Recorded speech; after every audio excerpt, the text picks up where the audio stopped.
자, 오늘은 히브리서 8장 우리가 방금 읽었습니다.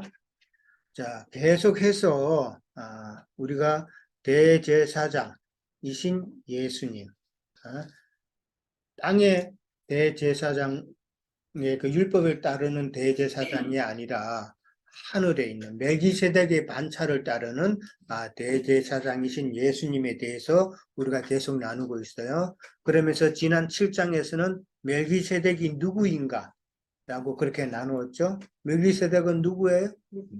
곧 바로 그리스도 예수다. 영으로 오신 예수님이다. 예수 그리스도하고 그리스도 예수하고는 차이가 있는 거 아시죠? 예. 예수님은 그냥 육신으로 오신 예수님. 그 예수님은 이 땅에 오셔서 우리의 모든 연약함을 체휼하시고 그 다음에 십자가에 죽으시기 위함이다 말이에요. 그렇죠? 예. 그러나 십자가에 죽으시고 부활하시고 또 그 영으로 오신 그분은 이제는 그리스도 예수단 말이에요. 예. 그리스도라는 건 구세주, 구속을 이루신 분. 그리스도 예수라는 거. 그거는 우리는 다 알고 계셔야 돼요. 그리스도 예수.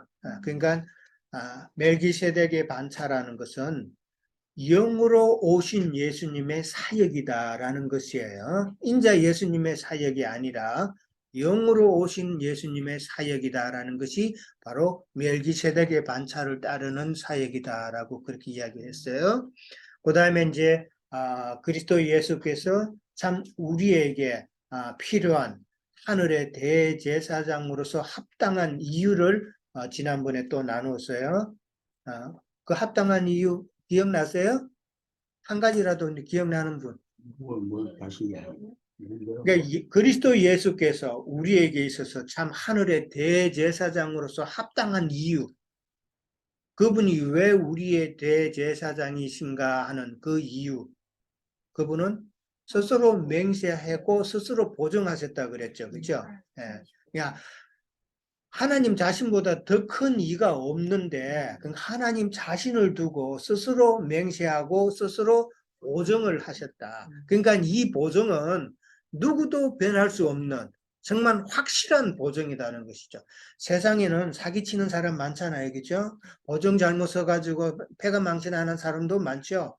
그러나 하나님은 확실한 보증자시기 때문에 우리는 그 보증을 믿고 하나님을 예수 그리스도를 이제 우리의 대제사장으로 그렇게 섬길 수가 있다는 것이죠. 그 다음에 그리스도 예수는 단번에 모든 것을 이루셨고, 그 다음에 하늘보다 높으신 분이다라고 그렇게 이야기했어요. 하늘보다 높으신 분이라는 것을 우리는 어떻게 설명을 했어요? 하늘보다 높이 26절에 7장 26절에 보면은 하늘보다 높이 되신 분이다라고 그랬어요. 무슨 말이에요? 이게 우편에 앉아 계시다는 거예요. 하늘 우편에 앉아 계시다. 그러니까 하늘에 그냥 계시는 게 아니라 하나님 보좌 우편에 앉아 계시다라는 그 의미라고 그랬었어요. 예. 자, 그러면서 이제 오늘 8장은 계속 넘어가는데 8장을 쭉 읽었지만은 8장에서 주로 이제 강조하는 것은 땅의 제사장과 그 다음에 하늘의 제사장 그 사역을 계속 이야기를 하고 있어요.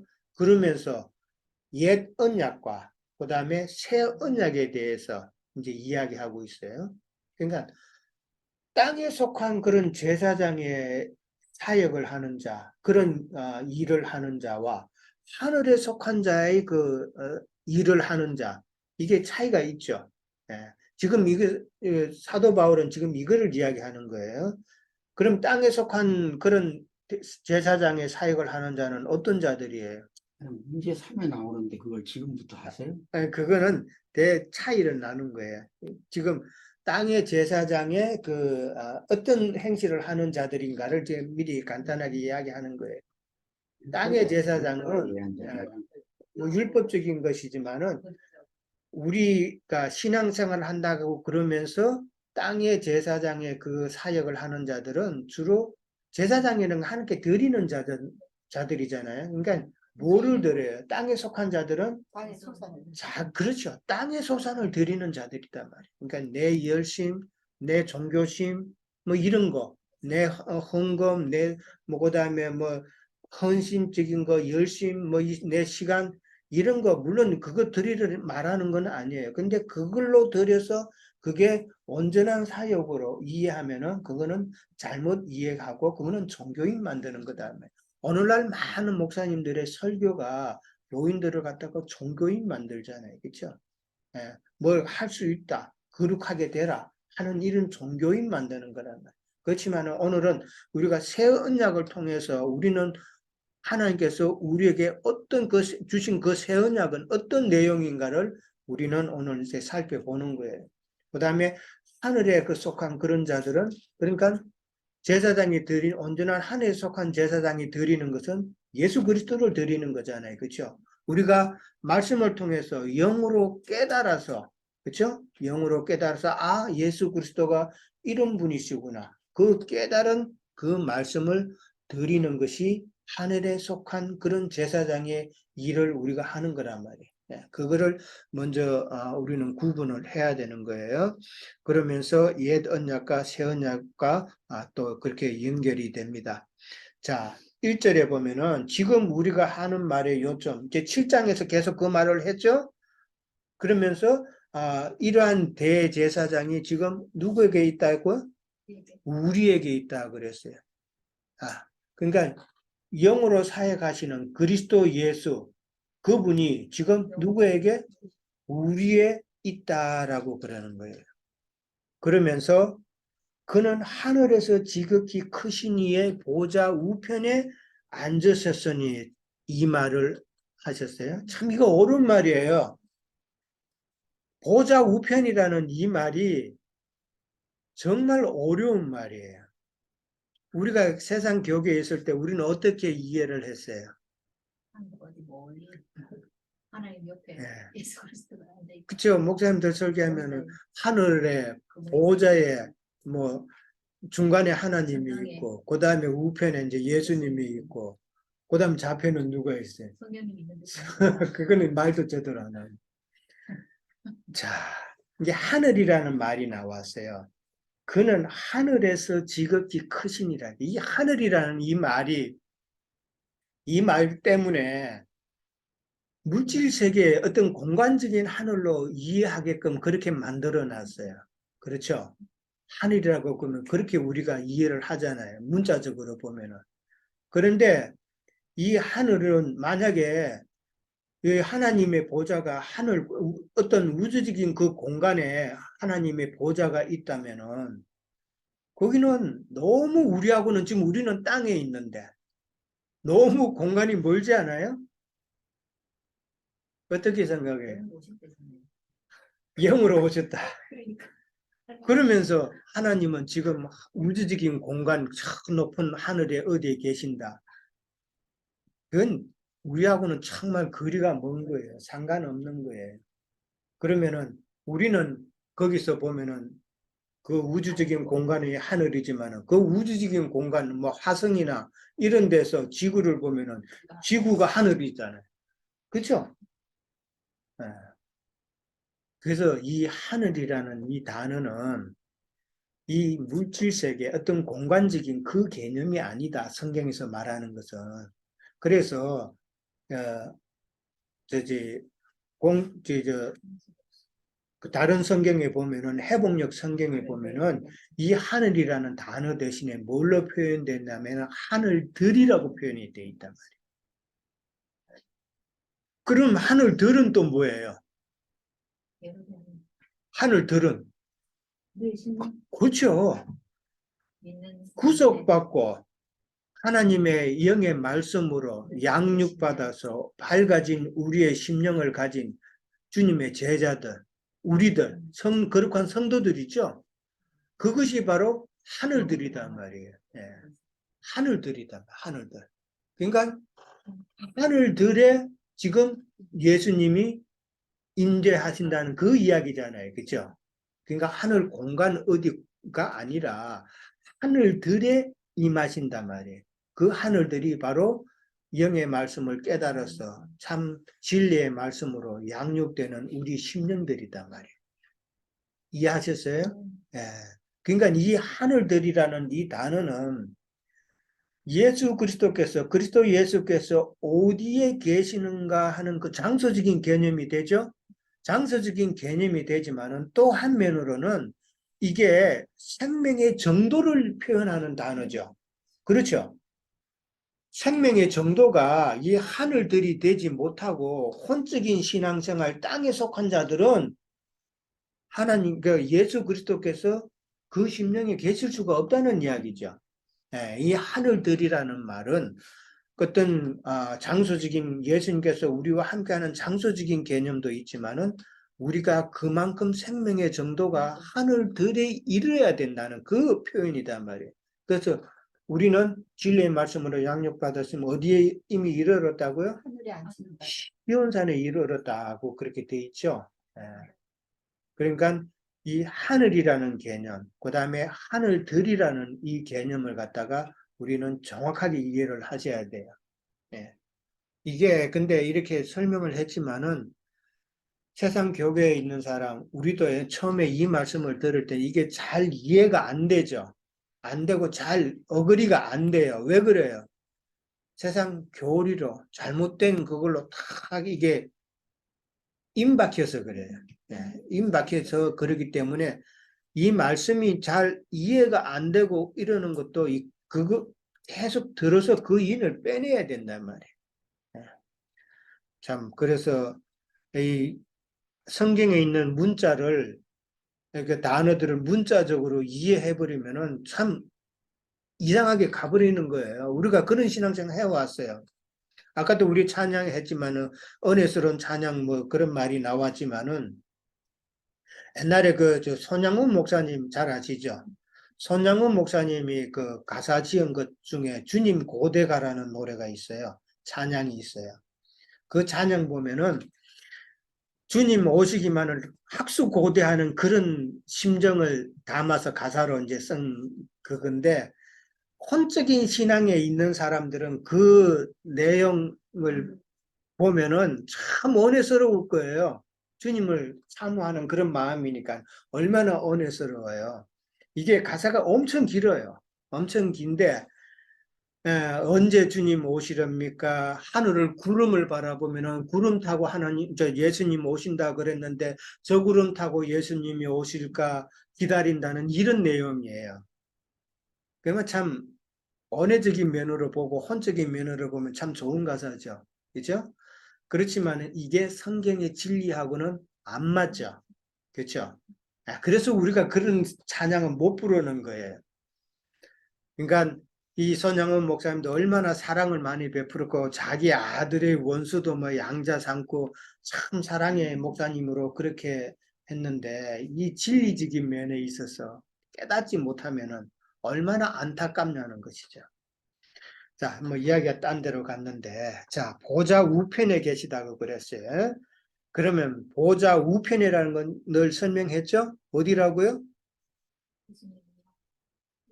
우리의 심령에, 그렇죠? 지금 예수님을 모시고 우리가 진리의 말씀으로 우리의 마음밭이 밝아진 그 상태에 지금 예수님의 하나님의 보좌가 계시죠. 그렇죠? 예. 그런데 우편에 앉아 계시다라는 것은 능력으로 우리와 함께 하신다는 그 내용이었죠. 예. 그러면은 능력으로 계신다는 이 말은 우리의 영 안에 계시다는 이 말이에요. 영. 우리는 영적인 면도 있고 혼적인 면도 있죠. 그렇죠? 그러니까 예수님의 그 영이 우리의 영 안에 지금 접목이 돼 있단 말이에요. 연합이 돼 있단 말이에요. 그러면은 우편이 그런 거라면은 좌편은 그러면 뭐예요? 혼적 신앙 상태에 있는 것이 좌편이단 말이에요. 예. 그러니까 우편이라는 표현, 좌편이라는 표현을 이해를 하셔야 돼요. 그러니까 좌편에 있는 것은 혼적 신앙의 상태, 이 섞여 있잖아요. 그렇죠?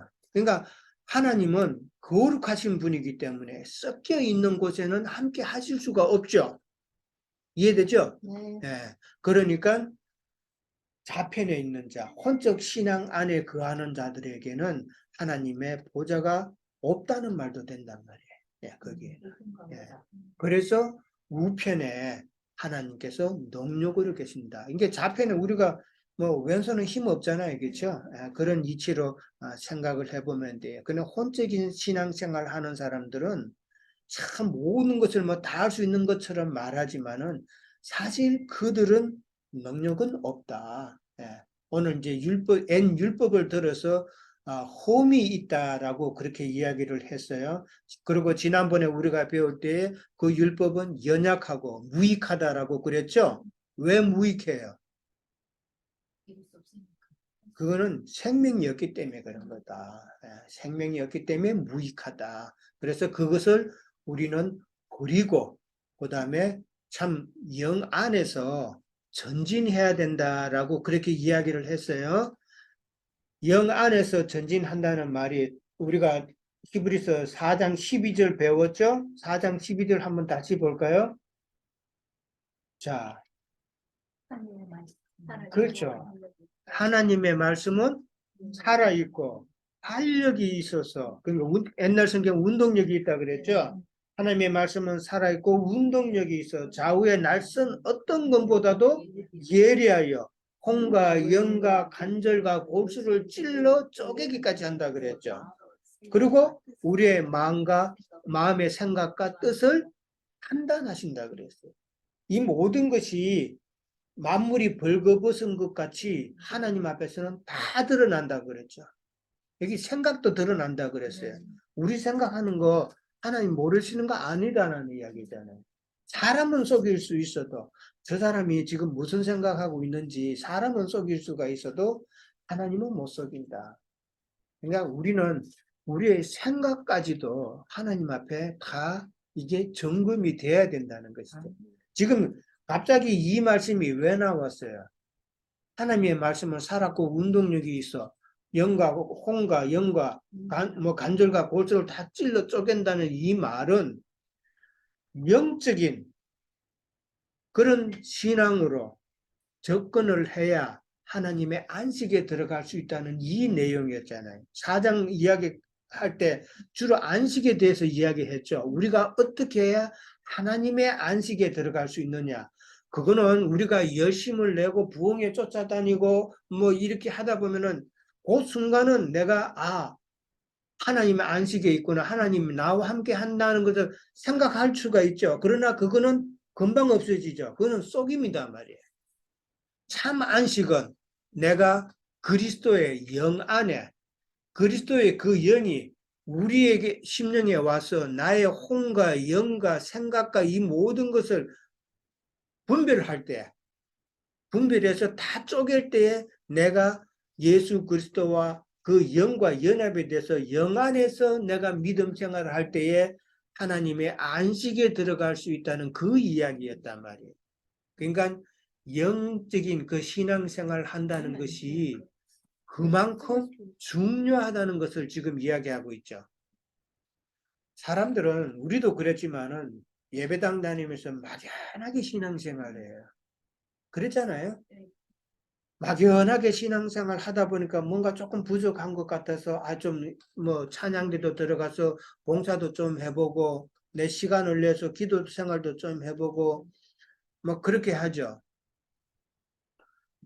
그렇게 해가지고 내가 뭐를 하려고 하지만은 그러나 성경은 특히 히브리서의 포커스는 다른 성경에 보면은 구속에 대해서 예수님은 우리를 구원자라는 이런 것이 많이 강조가 되는 성경도 있지만은 히브리서는 그거를 강조하는 게 아니에요. 물론 그거는 기초적인 학문이라고 그랬죠. 히브리서에서 강조하는 것은 예수 그리스도는 우리의 영원한 대제사장이다 하는 걸 지금 강조하고 있단 말이에요. 그러면 그 말은 지금 육신으로 오셔서 이루신 그 육신의 사역, 그러니까 십자가의 죽으심을 이야기하는 것보다도 이제는 영이 되셔서 영으로 우리에게 오셔서 사역하시는 영적인 사역을 더 포커스를 두고 이야기하고 있다는 것을 우리는 알 수가 있잖아요. 그렇죠? 그러니까 우리의 신앙은 참 영적인 신앙생활을 해야 된다는 것이 그만큼 중요하다. 계속해서 바울 사도는 그것을 지금 지적하고 있다. 영적인 신앙생활을 하려면은 조금 전에도 나왔지만 우리의 생각까지도 다 영의 생각으로 바뀌어야 된다. 예, 그런 이야기다 말이에요. 사실 어렵죠. 아까 하늘들이라는 말이 어떤 생명의 정도라고 그랬어요. 이 생명의 정도 하늘들에 이르려면은 우리가 영의 말씀을 받고 양육받는다고 해서 금방 되는 게 아니라고 제가 누차 이야기했죠. 그 과정에는 많은 시간이 필요하고 많은 연단의 과정이 꼭 필요하다는 말이에요. 예. 그래서 아브라함의 믿음의 과정도 설명했죠. 17장에서 영적인 할례를 받았지만은 그러나 온전함을 이룰 때는 언제라고요? 이삭을 바칠 때. 그때가 온전하여지는 때단 말이에요. 그러니까 연단의 과정을 우리는 참 그 중요하게 여겨야 된다. 왜 나한테 이런 어려운 시간이 왔냐? 불평할 것이 아니라 연단이 내게 임할 때 그것을 그래서 너희가 시험을 당하나 너희는 뭐 하라고요? 기뻐하라고 그랬잖아요. 왜 우리가 연단을 당하고 시험 당하는 그 의미를 알면은 우리는 기뻐할 수밖에 없어요. 그러나 그 의미를 모르면은 기뻐하라는 말이 그게 우리 마음에 와 닿아요? 안 닿죠? 실제가 안 되잖아요. 그래서 성경은 다 이게 성경에서 말씀하시는 것들이 이게 다 연관이 돼 있다. 다 이게 그 뜻을 우리는 영적으로 다 레마의 말씀으로 깨달으면은 우리는 그걸 지금 다 묻고 있는 거예요. 자, 시간이 또 많이 간데 넘어갑니다. 자, 그러면은 예수님은 지금 보좌 우편에, 즉 우리의 영안에 계시다고 그랬어요. 그럼 영안에 계시면서 하시는 일은 그럼 뭐예요? 우리의 삶 가운데서 함께 하시겠다는 거죠. 예. 하나님은 그 창세기에 우리가 보면은 사람을 지을 때, 아담을 짓고 나서 지금 하와를 지을 때 뭐라고 그랬어요? 사람의 독차하는 것이 좋지 않다고 그랬죠? 이거는 사실은 하나님의 마음을 표현한 거예요. 아담이 외로우니까 하와를 하나님께서 만드셨다 이렇게 설명이 되어 있지만은 사실은 아담을 비추어서 하나님 자신의 마음을 표현한 거란 말이에요. 하나님은 외로우셔. 그래서 하나님께서는 자신의 그 영을 우리의 심령에다가 불어넣어서 우리로 통하여서 하나님께서 들어오시겠다는 말이란 말이에요. 예, 이게 하나님의 목적이란 말이에요. 예. 그러니까 우리를 향한 하나님의 의도와 목적, 우리를 통해서 왜 이런 말씀을 듣게 하시고 왜 영적으로 말씀을 깨닫게 하시고 이런 신앙세계로 몰아가시느냐 하면은 하나님 자신을 갖다가 우리 안에서 자꾸 밀어넣어 주시는 거예요. 말씀을 통해서. 그렇게 분배시키시고 그 다음에 그렇게 되면 우리가 그리스도와 함께 연합이 되죠. 그렇죠? 연합이 되게 하면서 그 다음에 연합이 되면 우리가 그분의 그 생명으로 공급을 받죠. 공급받게 하시면서 그러면 우리가 계속 공급받으면 우리가 뭐가 돼요? 하나님의 창세기 1장에 보면 하나님의 형상을 이루죠. 그렇죠? 그렇게 하시는 것이 하나님의 목적이단 말이에요. 하나님의 형상이 되면은 그 다음에 2장에 가면은 하나님께서 안식이 나오죠. 하나님께서 우리를 통해서 안식하시기 위함이단 말이에요. 이해돼요? 네. 그래서 옛 언약으로는 그런 일을 할 수가 없으니까 율법의 일로는 그런 일을 할 수가 없으니까 새 언약, 더 좋은 사역이 필요한 것이죠. 나중에 뒤에 나오죠. 그래서 새 언약이 필요한 것이다. 그렇게 이해를 하면 됩니다. 예수님께서는 우리의 삶 가운데서 이제 함께 하시면서 하시는 일은 우리를 그냥 우리 마음에 그냥 있는 거 아니죠. 지난번에도 말씀드렸죠. 아브라함이 그들라오멜 연합군과 싸울 때에 멜기세덱 대신 그 대제사장은 아브라함이 이기기를 강구하셨다 그랬죠. 그러면 그 예수님은 지금 우리 심령에서도 마찬가지란 말이에요. 우리가 믿음의 길을 잘 갈 수 있도록 도우신단 말이에요. 함께 하신단 말이에요. 예. 그래야만이 우리가 이길 수 있단 말이에요. 그리고 아브라함이 이기고 돌아왔을 때 멜기세덱이 떡과 포도주를 공급을 했단 말이에요. 이 말은 우리는 잘 생각해야 돼요.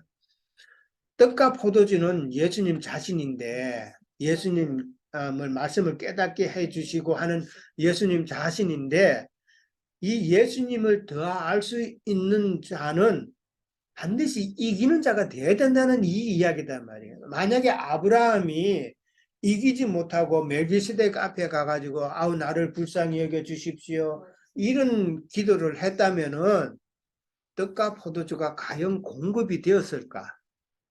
이 한번 생각해 봐야 돼요. 초보의 도에 머무는 그런 신앙자였다면은 이게 떡과 하늘의 신령한 떡과 포도주가 공급이 되었을까? 한번 생각해 보라는 이야기죠. 아브라함은 이기고 돌아온 자다. 이기고 돌아온 자에게 우리도 마찬가지로 우리가 신앙생활을 하면서 이기는 생활. 뭐를 이겨요? 그들 나오면 연합군을 이겨야 된다 그랬죠? 세상에 대해서도 이겨야 되고 그 다음에 죄에 대해서 그 다음에 우리의 율법에 대해서 이 모든 것을 우리가 이겨야 된다는 말이에요. 심지어 나 자신의 혼적인 신앙생활까지도 다 이겨야 된단 말이에요. 그리고 나의 생각까지 다 이겨야 내가 하늘의 신령한 것을 더 많이 공급받을 수 있다. 그래서 그 공급자의 위치가 바로 멜기세덱 의의 왕이요 살렘 왕이요 평강의 왕이라는 직분이었단 말이에요. 예. 왕이 왜 제사장은 일반 율법에 따르는 제사장은 왕인 적이 없죠. 그들은 공급을 해줄 수가 없어요. 왕만이 공급할 수 있는 거예요. 왕 대신 그리스도 예수만이 우리에게 하늘의 신령한 것을 공급해 줄 수 있다라는 그 이야기다 말이에요. 아멘. 예. 참 깊은 말이죠. 예. 자, 그 다음에 2번으로, 2절로 넘어갑니다. 이제 오늘 할 게 너무 많아요. 이제 다 못하면 못한 데 다음으로 또 넘어갑니다. 자, 2절에 보면은 성소와 참장막에서 섬기는 이시라 그랬어요. 그러니까 지금 멜기세덱의 반차를 따르는 그 그리스도 예수는 어디서 섬긴다고요? 성소와 참장막에서 섬긴다라고 그랬어요. 이 성소는 지성소를 의미하는 거예요. 지성소가 뭐예요? 하나님의 말씀이 있는 곳이죠. 그렇죠? 자, 우리의 심령이 아까 장막이라고 그랬어요. 그렇죠? 그렇죠? 우리의 영 깊은 곳에 하나님의 진리의 말씀, 영의 말씀이 있으면 우리의 심령 깊은 곳이 또한 지성소가 되는 것이죠. 그렇죠? 이런 사실을 우리는 이해를 잘 하셔야 돼요. 그러니까 예수님께서는 우리의 심령 깊은 곳, 참 지성소와 참 장막에서 우리와 함께 하신다라고 그랬어요. 이런 말을 하면은 와, 우리가 예수님의 장막이라고, 예수님의 거처라고, 와, 내가 지성소라고, 이거 이해 못하고 어그리 못하는 사람 되게 많을 거예요. 왜 그래요? 네. 이 진리를 모르기 때문에 그런 거예요. 자, 에베소서 2장 22절 한번 찾아봅니다. 성경으로 우리는 그거를 정확하게 해야 돼. 에베소서 2장 22절.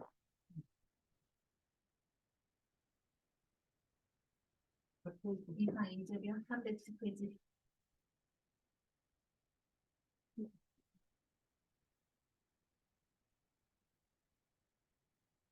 자, 에베소서 2장 22절. 네, 311페이지 정도쯤에 있어요.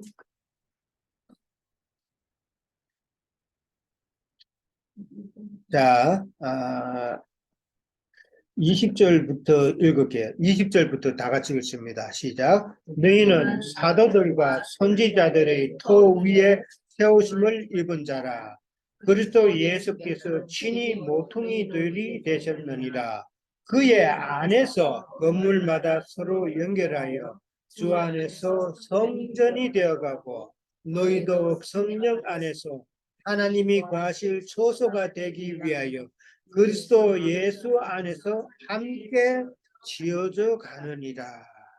자, 너희는 사도들과 선지자들의 터 위에 세우심을 받았다 그랬어요. 사도들과 선지자의 터가 뭐예요? 진리의 터단 말이에요. 그들의 전도로, 그들이 참 많은 헌신 가운데서 전도한 그 전도의 그 진리의 터 위에서 우리는 세워졌죠. 그죠? 복음을 받아들였단 말이에요. 네. 예수께서는 친히 뭐가 되셨다? 모퉁이 돌이 되셨다 그랬어요. 모퉁이 돌은 뭐예요? 초석이고 그 다음에 연결하는 돌이잖아요. 그렇죠? 아주 건축에 있어서 제일 중요한 돌이죠. 모퉁이 돌이 되셨고 그 다음에 그의 안에서 주 안에서 성전이 되어 간다 그랬어요. 그렇죠? 우리가 성전이 되어 간다는 거 그랬죠, 지금? 네. 그러면서 22절에 가면 너희도 성령 안에서 예수님의 영 안에서 하나님이 거하실 처소가 되기 위해서 그리스도 안에서 함께 지어져 간다라고 그랬어요. 이 말은 무슨 말이에요? 지금 우리가 지금 하나님의 전을 건축하고 있다 이 말이잖아요. 그죠? 그러니까 우리의 심령이 예수님의 진리의 그 말씀으로 인해서 이 하나님이 거하실 처소로 준비되기 위해서 지금 전이 건축되어 있다라고 분명히 성경이 이야기하잖아요. 예. 그러면서 우리는 또한 건축의 재료가 되는 것이죠. 예. 재료가 되지만은 또 한면으로는 이제 건축의 재료가 된다는 교회를 이루어 간다는 이 말이에요. 교회를 이루어 가지만은 또 한편으로는 내 개인적으로는 내가 하나님을 모시는 성전이 되어 간다는 이 말이단 말이에요. 예. 에베소서 2장 22절 기억하세요. 누가 그런 말을 하면은 에베소서 2장 22절 외우기 쉽잖아요. 예? 하나님께서 지금 예수님께서 우리 그 영 안에서 지금 주님의 영과 더불어서 영 안에서 지금 건축한다. 하나님께서 가는 처소를 건축하고 계신다. 반드시 이해를 하시기 바랍니다. 그러니까 여기서 2절에 나오는 성소와 참장막이라는 것은 지금 우리의 심령이죠. 그러니까 예수님이 섬기는 위치가 어디라고요? 우리의 심령에서 지금 함께 일하고 계신단 말이에요. 하늘 보도 공간적인 어디에서 예수님이 계셔가지고 거기서 지금 금으로 내가 처소를 예비하러 간다고 그러니까 어떤 금집 짓고 있다고 그렇게 이야기하는 참 어리석은 참 신앙인들 많죠. 예, 성전 건축 공금 절대로 그렇죠. 되는 사람들한테 자, 그러니까 그러면서 2절에는 뭐로 나왔어요? 성소와 참장막에서 그리스도 예수께서 섬기는데 성소와 참장막은 사람이 세운 것이 아니다라고 나오죠. 건물 예배당이 이거는 장막이 아니다 말이에요. 하나님이 거하는 처소가 아니다는 이 말이잖아요. 자, 이거 참 이해하기도 세상 교회 사람들은 힘들어요. 열심으로 돈을 모아가지고 목돈 좀 모이면은 교회 건축한다고 목돈 내놓으라 그러지. 그러면은 이거 참 어렵죠.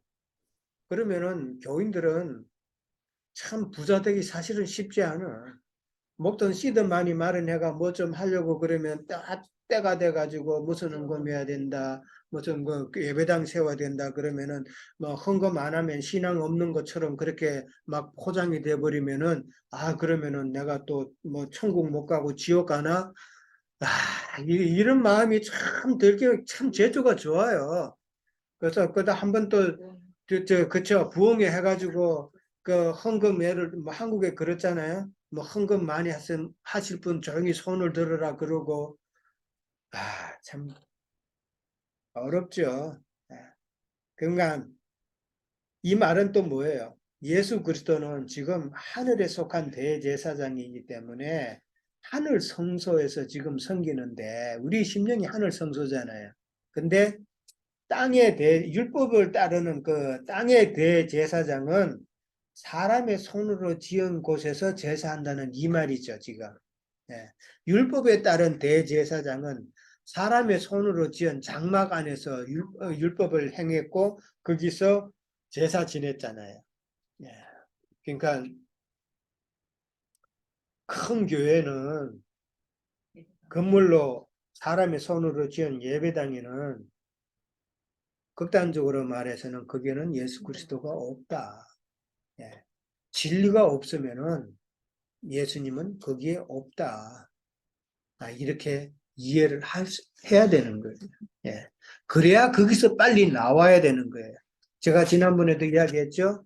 우리가 신앙생활 해야 되면서 무엇으로부터 나와야 되는가. 카르 콜론 목사님의 그 설교를 예를 들어서 이야기했죠. 세상 복비를 주는 그런 설교하는 곳에서 나와야 되고, 종교인 만드는 설교에서 나와야 되고, 유머러스하게 교인들 웃기는 그런 설교에서 나와야 되고, 여러 가지 철학적인, 종교적인 이런 설교에서 나와야 된다고 그랬죠? 그러면서 제가 한마디 더 했죠? 초보의 도만 자꾸 가르치는 그런 말씀에서 나오라는 거예요. 맨날 십자가만 전하고 영 안에서 사역하시는 예수님의 그 영과 연합되는 그런 설교는 하나도 할 줄 모르는 그런 교회에서는 나오라 이 말이에요. 지금 예수님은 우리 안에 들어와서 영으로 사역하시겠다고 자꾸 지금 이 요구를 하시는데 우리는 자꾸 그걸 막아버려. 그거를 막는 자가 또 누구예요? 세상 목회자들 아닌가 하는 이야기인 거예요.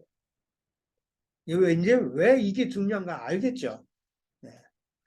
영의 사역을 받아들여서 우리가 새 언약 가운데 있어야 새 언약으로 통해서 하나님께서 우리에게 약속하신 그 축복이 있단 말이에요. 그 축복을 우리가 누릴 수 있다 이 말이단 말이에요. 그걸 우리는 받아야 되는 거죠. 참 놀라운 비밀들이 히브리서는 엄청 많다는 것을 저는 깨달아요. 그래서 내가 참 히브리서를 하고 생각을 했지만은 이거는 하나님의 뜻이 있었구나. 내가 하고자 해서 한 것이 아니구나. 하나님께서 참 이런 말씀을 가르쳐 주시기 위해서 히브리서를 하게 하셨구나라고 어제 저녁에는 내가 생각이 되니까 너무 은혜가 돼. 그러니까 이 말씀이 정말 지금 제가 전하는 말씀들이 나를 통해서 하시는 하나님의 말씀이 이게 너무나도 귀한 거예요. 내가 지금 세상교회에 40년을 있었지만은 나는 세상교회에 있으면서 히브리서를 통해서 이런 영적인 말씀을 나는 들어본 적이 없어. 다 세상 교육에서는 종교인 만드는 거 엉뚱한 소리만 하고 이 영적인 말씀은 전혀 타치를 못했단 말이에요. 자, 그 다음에 넘어가. 형제님은 깨달은 거예요. 듣지를 못한 게 아니라 이제서. 그렇잖아요. 아니 그런 설교를 한 적 그런 없어요. 누가 설교를 안 했으니까 내가 깨달은 그렇죠. 거예요. 그러니까 그렇게 깨닫게 하는 가르침이 없었던 것이죠. 지금 가르침에 대해서도 또 나와요. 자, 여기 참이라는 단어가 나왔어요. 참장막이라고 그랬죠? 이 참이라는 말은 진짜라는 그런 의미도 있어요. 그렇죠? 진짜, 가짜, 참 하나님 할 때 이 참이라는 것은 뭐 진짜라는 그런 의미도 있지만 여기서 참이라는 것은 실제를 의미한다는 말이에요. 장막의 참 실제는 무엇다라는 것, 그 실제를 염두에 두고 하는 그런 단어다 말이에요. 참 하나님, 참이라는 단어.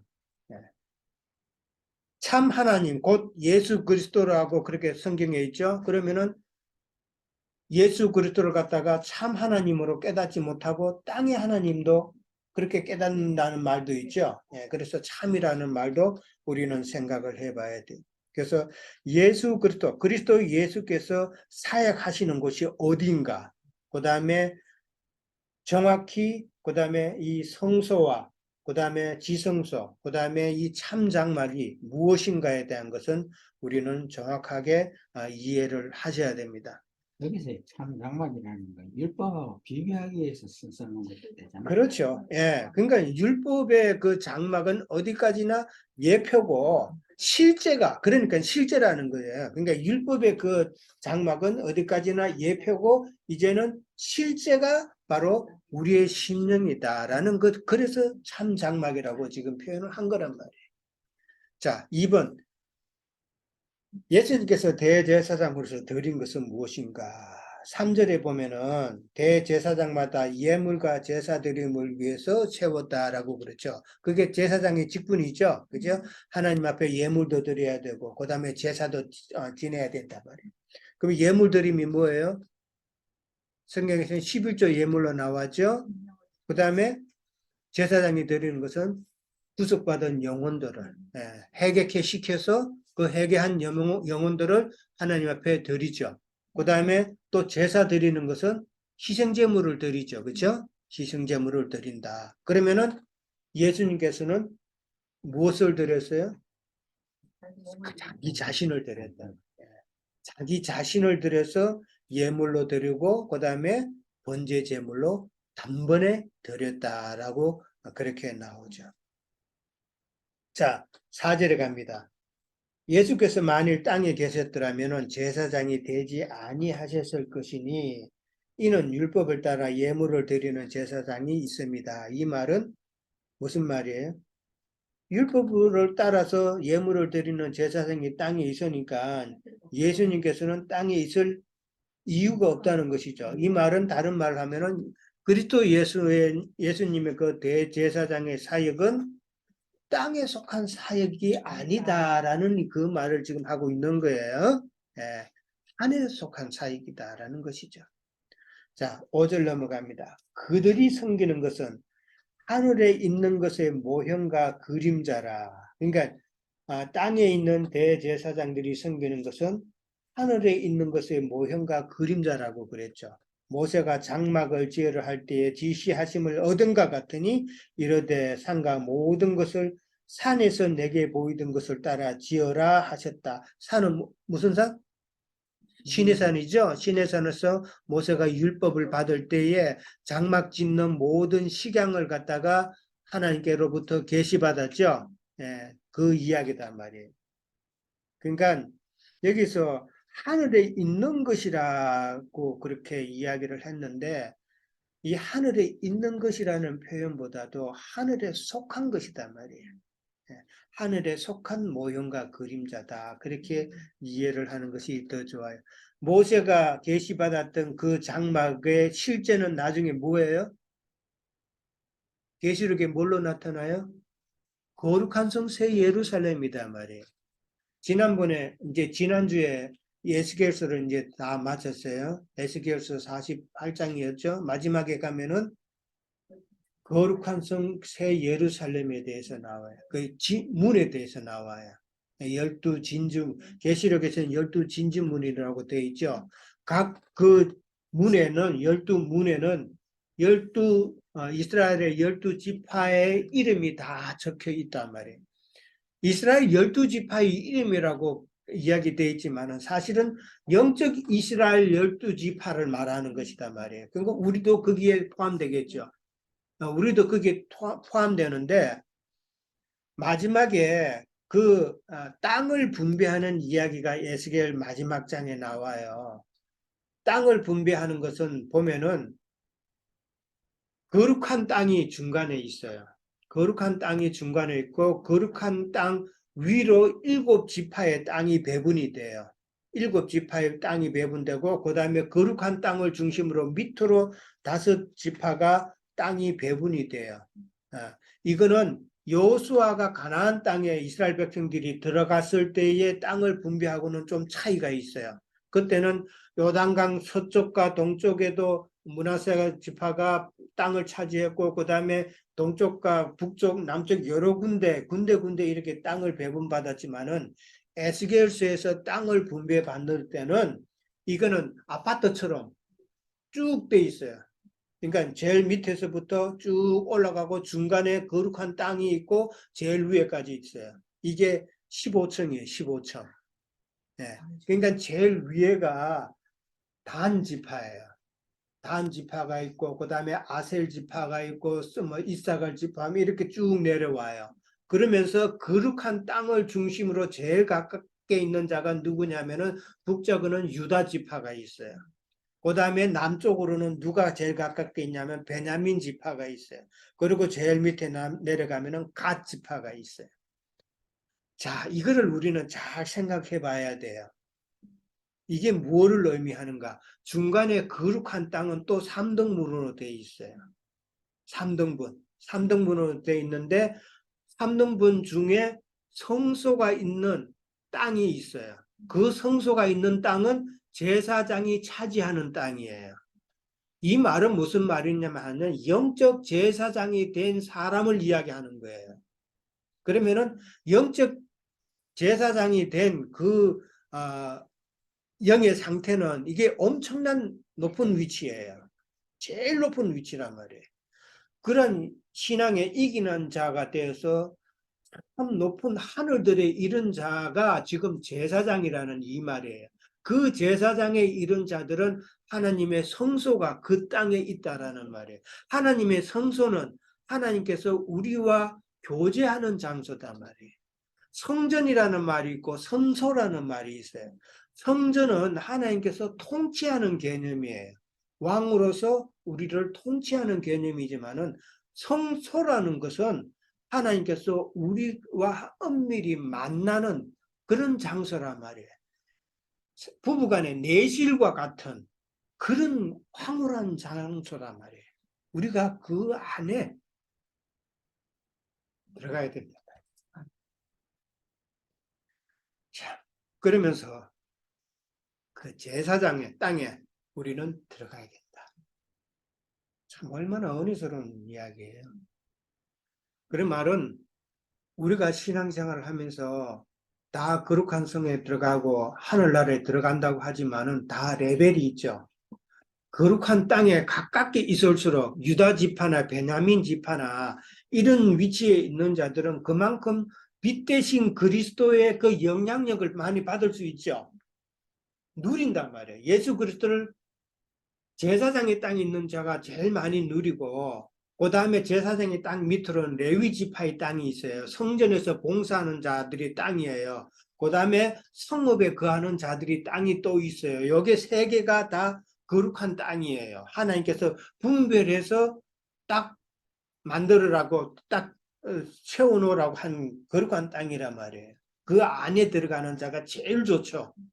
그 중에서도 제사장의 땅에 들어가는 자가 제일 영광스럽죠.